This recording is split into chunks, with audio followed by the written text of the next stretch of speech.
Hello guys, today I'm gonna show you how you can disable your Windows password login screen on your Windows 10 and Windows 11. So let's get started. All you have to do is to go to start, type in user accounts,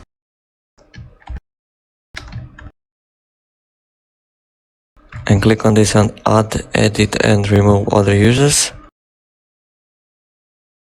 And then here we go on sign in options. And then here require sign in. When PC wakes up from sleep, you put this to never.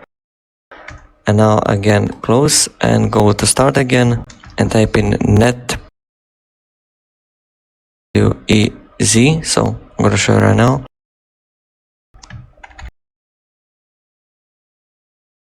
Just like this, and click on this, type it like this. So you should find it on start. So then we click on user must enter this, we untick this, so disable this, click on apply, and then we're gonna type in our password and click OK.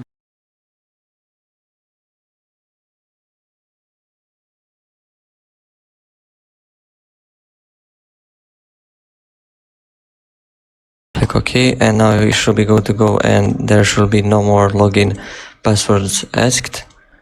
And that's pretty much it how you do it. Thank you so much for watching. If you want to re-enable, just undo the steps, and that's it. Thank you so much for watching, and see you in the next video. Subscribe for more videos and ask me any questions if you have.